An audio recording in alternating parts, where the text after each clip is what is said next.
not that squad that we have at number one, they're not going to like what you just said about them. You know what I mean? They're going to feel about your decision the same way that they feel about not having 86 sugars in their head coach's coffee. You know what I mean? That's how they're going to feel.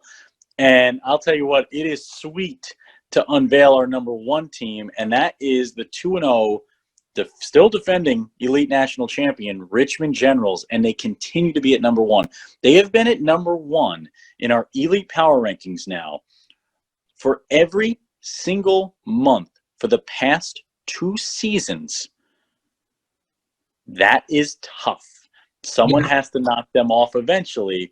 And as Ric Flair would always say, if you want to be the man, you've got to beat the man, Lucas. Woo! And I'll tell you what, a couple woos for this squad so far, because leading them in points after their opening weekend sweep of a Charlotte Rush team that I said would win the Southeast at both levels.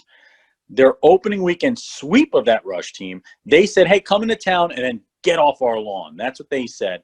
And you got Cam Williams, man. Cameron Williams lights Cameron action. A right defenseman with a 4-point opening weekend, a shorthanded assist, 2 power play assists. How about a special team specialty right there?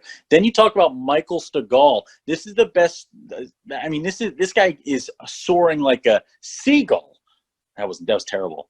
I didn't have a good Steven Seagal joke, so I had to go with Michael Stegall with the seagull, and so that's where I went to. You know what? That joke wasn't good, but you know who is good? Jackson Good, right winger for the Richmond Generals. No goals, 2 assists on the year. You look at Cade Pollock. You look at Caleb Gold. You look at Gabriel Page turning a page. Centerman Noah Farley. You look at Everett. I mean, it's just Andrew Farley. You know, the year 04, the Farley family taking over in Richmond. There's so much talent. They are just so good. They get the net minding, and you try beating them in Richmond because no one can. I'll tell you what. You go in and you look at the stats for that first game of the season. 10 minutes into the first period, the Charlotte Rush are up 3-0. So you talk about the first 3 goals scored in the first game of the season, all scored by the Charlotte Rush, and then follow that up with 6 Richmond Generals goals in a row. That's the kind of tenacity you need to succeed in the Southeast. That's the kind of dedication you need to succeed outside of that division when you go play these other teams. And there is the reason why the Richmond Generals have been on top as long as they have, because they refuse to get beat. They refuse to get dragged down. And to use another wrestling quote, Dan, the cream of the crop always rises to the top. And that's why this team has been as high as they've been for so long, because they are truly the cream of the crop year after year. To use another wrestling word, you're a bit of a jabroni.